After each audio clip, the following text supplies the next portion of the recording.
Hi there. In this video, we'll be covering how to organize a self-help book. Some books are organized by chapters, some books are organized by sections. However you organize your self-help book should help you convey the book's message. Let's look at a few popular self-help books for inspiration. By the end of this video, you will learn the importance of the introduction of your book and why your book structure should be as creative as possible. And stay tuned until the end of the video for an opportunity I really think you're going to enjoy. Let's dive in.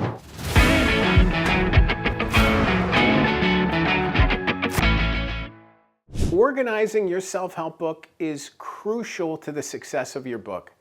If the organization doesn't make sense, the reader's not going to want to read it. The reader journey isn't going to be clear, and the reader isn't going to be empowered to want to keep going and reading your book, let alone picking it up. You want a structure that's simple. You want a structure that's basic. You want a system that makes sense. Now, I know it's kind of quirky to say you want something that's basic and also creative, but that's the truth. You want something that is easy to explain. You want a structure and organizational flow that is understandable to the reader from the very beginning, from the moment that they pick up the book, but also something that stands out. You know, a lot of times we can find creativity in the basic. We can find creativity and uniqueness in things that seem so simple. You want your book to feel so simple that they're saying, I can't believe I didn't think of this myself. Whatever you end up doing with your book, you need to start with a strong introduction that outlines the reader journey, that outlines the struggle points and outlines the benefit from reading your book. You need them to understand from the opening page how their life is going to be transformed and how this book is going to help them. If they don't understand that help element, if they don't understand how you're going to help them, what's the motivation for them to want to keep reading? Oh, it's well written, great, but how is it going to help me? You need to understand how your book is going to help someone and make it clear to them from the very beginning of the book. If you can't do that, you're really going to struggle. If you can't do that, you're going to fail the reader journey and the reader mission and the reader message. And the reader's not going to want to keep going because they're going to say, what's in it for me to keep going? You didn't answer that question for them. So in the introduction, you need to really clearly lay out what they're going to learn from the book, how they're going to benefit, and how they can take this information and knowledge and transform their life. A self-help book is ultimately a journey in transformation, and the reader needs to be able to see how they are going to be transformed in this book by reading this book. It also teaches them that this is the right book for them and that they're the perfect person to read this book. You know, they want to know that this can help them. They don't want this to be something that's out of grasp. They want this to be something that is attainable for them. The reader wants to know that they can read this book and learn from it and take something away from it. So it's so important from those early pages to meet the reader where they are, introduce the pain points, struggle points, and ultimately the takeaways and transformation that's going to come when they read this book. A lot of times with self-help books, there's an element of lessons or insights or information that follows that introduction. You know, once you understand where the reader is going to be taken with the takeaways and benefits, then you dive into what you want the reader to know. What information do you want them to learn? What do they need to know going into this process? You know, it's great to be able to break that down for them, to talk about the theory, talk about the lessons and insights and some of the elements. You know, if you say something's broken, explain that. Explain what you mean by that. You know, explain in statistics and stories what that looks like. You know, they're going to be able to see themselves in those stories and in those lessons and in those statistics. So ultimately, it's great to be able to explain yourself. Explain what this looks like. Explain where the reader might be. So it kind of builds from the introduction into information, knowledge, and getting the reader accustomed and ready to want to take that step. After you've introduced those concepts and principles, then we're getting into the steps, the core chapters. You know, what process do you want the reader to follow? If there's a 5-step process, a 3-step process, a 4-step process, what does that journey look like for them? Now you're turning the information inward for them and allowing them to take the steps themselves. You are empowering them to take this journey forward. You know, it's great to be able to take the reader on that journey, you know, to take them from knowledge to steps, to progress, putting these things into practice themselves. What does that look like? What does it look like for them to try this out? What does it look like for them to take the journey? You need to be able to explore that and make it clear for them to understand. And it's great to be able to structure a book that way, that you have the information, knowledge, principles, and then you have these steps that you want the reader to take, the steps that you need to follow in order to succeed. Think about baking a cake. You can give an ingredient list to baking a cake. If somebody doesn't follow all the ingredients on that list, they're not going to succeed in baking a cake, or the cake that they bake isn't going to be as good as it could have been. You want the reader to follow a step-by-step process, which requires you to really filter down what your steps are, what this message is, and how do you do it. In order for this to work, in order for your self-help book to be successful, it needs to be repeatable. It needs to be a system. You need to systematize transformation in some way in order for the reader to be able to take the benefit and learn from it. How to Win Friends and Influence People by Dale Carnegie follows a system and a process.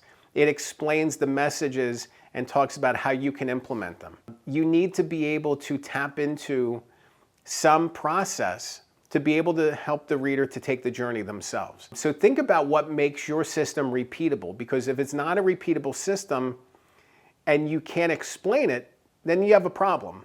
Then you have a self-help book that isn't going to fly, or that's not going to connect with people because they all can't follow it. You want something that's easy to follow, an easy system and process that they can really connect with. And if you can tap into that and figure out what that looks like, now you're cooking. After that comes the conclusion, summarizing, putting it all together, and leaving the reader with something to think about moving forward. I often think about the importance of a call to action within the conclusion. Maybe you have a call to action in the introduction as well. What does the reader's forward journey with you look like? Do you have an email list, social media, services and offerings to help them further their efforts? Think about that. Think about what that looks like. Continuing forward this journey with you, the author, and the reader, and seeing what that looks like. You may develop, products and services around this book, helping people put this into practice. There's so many things that you can do to continue that journey forward. It's not enough just to lead the reader somewhere and that's it. This is the beginning of a journey. So think about how you can continue that journey. And one thing I want you to think about too is exercises and prompts. It can be so powerful to add exercises and prompts within your book's pages, maybe at the ends of chapters, or maybe there's summaries at the ends of chapters. It's great to be able to think about not just giving the reader instruction, but allowing them to put it into practice. Giving them a scorecard. What is their score? Helping them understand where they're at currently. Helping them get to that next step. There's so many things that you can do within the book's pages to bring out the power of your message and to truly help the reader. So don't be afraid to explore what those look like and embrace them. If you have exercises at the end of chapters or prompts, it can really empower the reader to take the lessons from the pages and implement them in their own life. So you want to see what that looks like, what that process looks like. When I look at a book like Atomic Habits, and it's one of my favorite books, it's so well constructed by James Clear, and when I look at the structure of it, the structure is based on the fundamentals followed by 4 laws. And those 4 laws are make it obvious, make it attractive, make it easy, and make it satisfying. And within all of those 4 stages, those 4 steps, there's chapters. It's a very clear and easy and simple structure, but it helps you to figure out how you can implement habits, better habits into your life, how you can use habits to find success. It helps you take those steps yourself. So it's a really well-constructed book. Another book I think about often is by a friend of mine, Jonathan Stanley. It's called Purposeful Performance. It's all about finding purpose in the workplace. Jonathan had struggled himself, in work environments that didn't prioritize purpose over profits, and it felt soulless and empty, and he got laid off and was really struggling.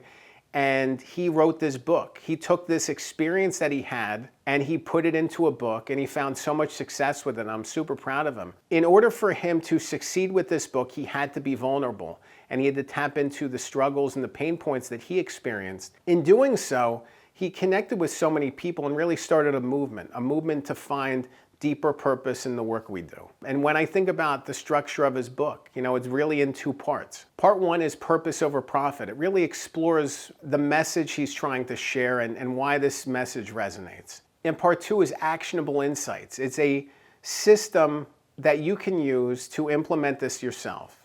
And I love that, part one and part two. It's so simple, it's so basic, it's so easy, but it's so unique. He found a way to make that unique.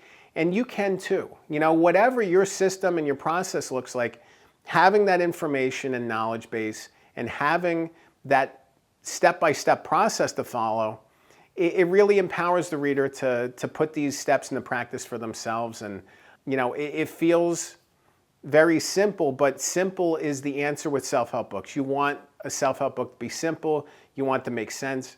Think about The Artist's Way. It's structured with weekly lessons, These books resonate and these books sell copies and these books are super successful because people can follow them.